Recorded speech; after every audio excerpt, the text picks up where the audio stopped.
The other thing that we know, and I'll tell you lots about this, is that parenting style matters. It matters a lot. And positive parenting works best. And I'm going to tell you what is meant by positive parenting. But you need to know, so you might be sitting in the audience there and thinking, oh my God, what if I'm not a positive parent? Oh.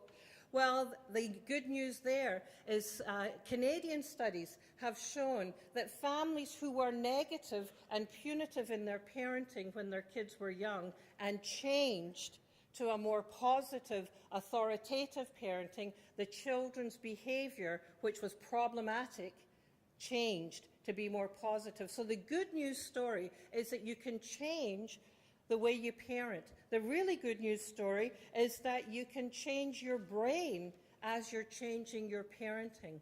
The way you think affects how you feel, affects how you act.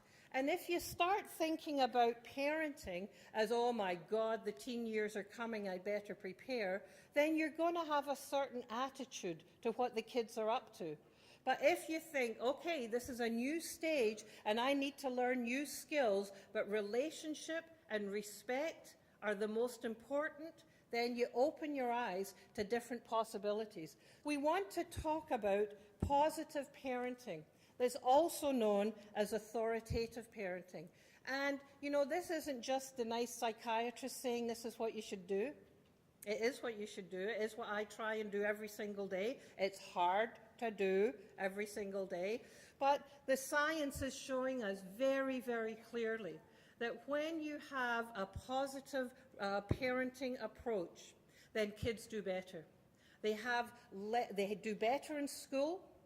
They have better quality relationships. If they have mental health problems, having positive relationships with their parents is hugely beneficial.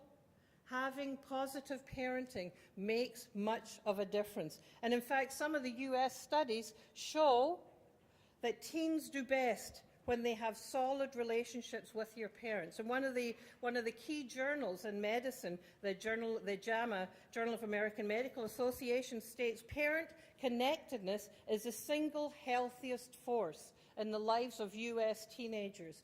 We have data from Halton, from the assets that were done, and your report card that verifies this as well, that when kids have positive connection to their parents, positive connections to school, and positive connections to community, they do far, far better.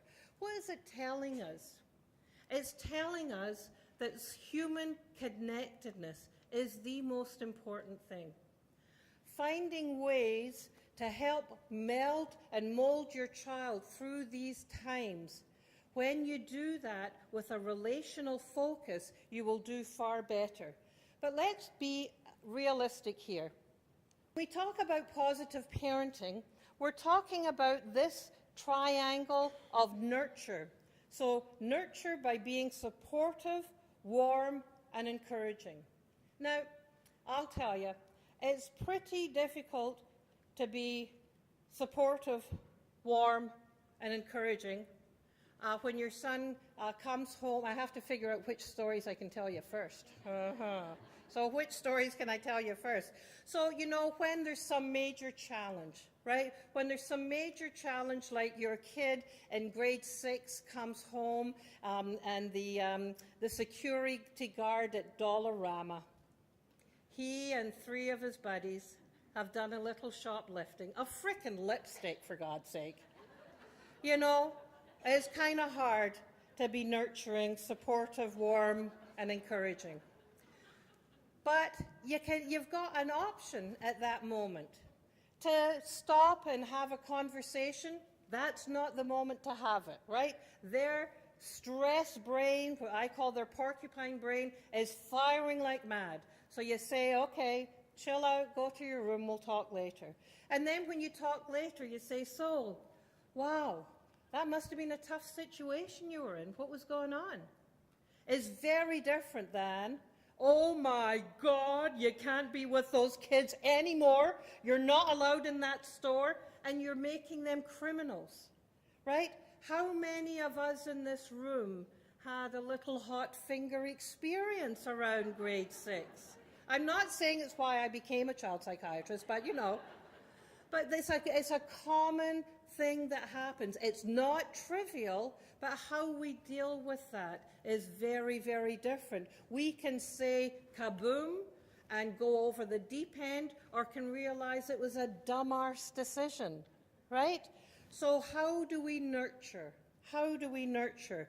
How do we discipline?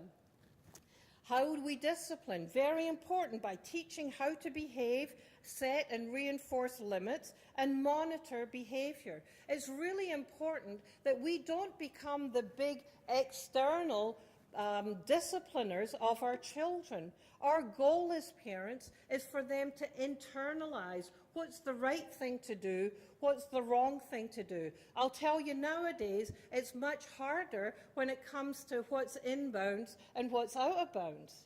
You know, what kids are experiencing and exposed to out there in the world and parties is very different than when I went to an all-girls Catholic high school, right? Like, I didn't know what the P word was. Well, maybe I did, but, you know, I wouldn't talk about it in public. Anatomy, we never talked about. So what's the message here is that we need to have dialogue with our kids, but we also need to let them know what's in bounds and what's out of bounds, and help them make decisions that are from the inside, not exposed, not imposed from the outside. And the last is respect. Now, there's a fabulous, you'll see from the Halton Police there, that there's a fabulous initiative underway which is called Give Respect, Get Respect, the anti-bullying.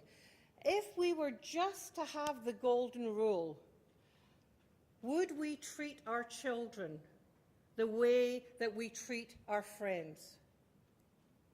If we were to stop when anything was coming out our mouth and say, would we say this to another adult? You find that lots of the things that come out, you wouldn't have come out. Now, why is that? It doesn't really make any sense when you think about that our job as parents is helping them to become the best that they can be. We want kids to ask questions. We want them to push the envelope. We want them to disagree. That is how they learn. That's how they develop. That's also how they learn how to resolve conflict. Now, we don't want them to be doing that in a disrespectful manner.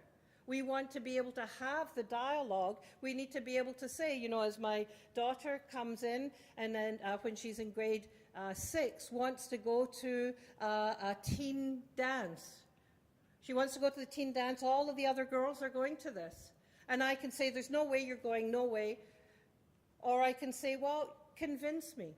I'll tell you what my concerns are. I say what my concerns are. She says what she wants to do, and we can't get to yes and yes. So I say, you know what, I'm really sorry, but that is not something that I'm comfortable with you doing. We have the conversation.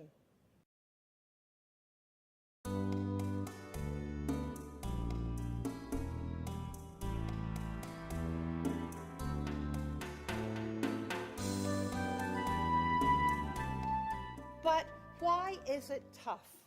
Why is it tough? Because we're not talking about just having a conversation with a fully developed adult. And the key message here is that the brain in the teen years is under construction. We now know from science that the brain connections are being altered. They start being changed around age 9, age 10. It's starting then and continues on until probably about 25, the research is telling us.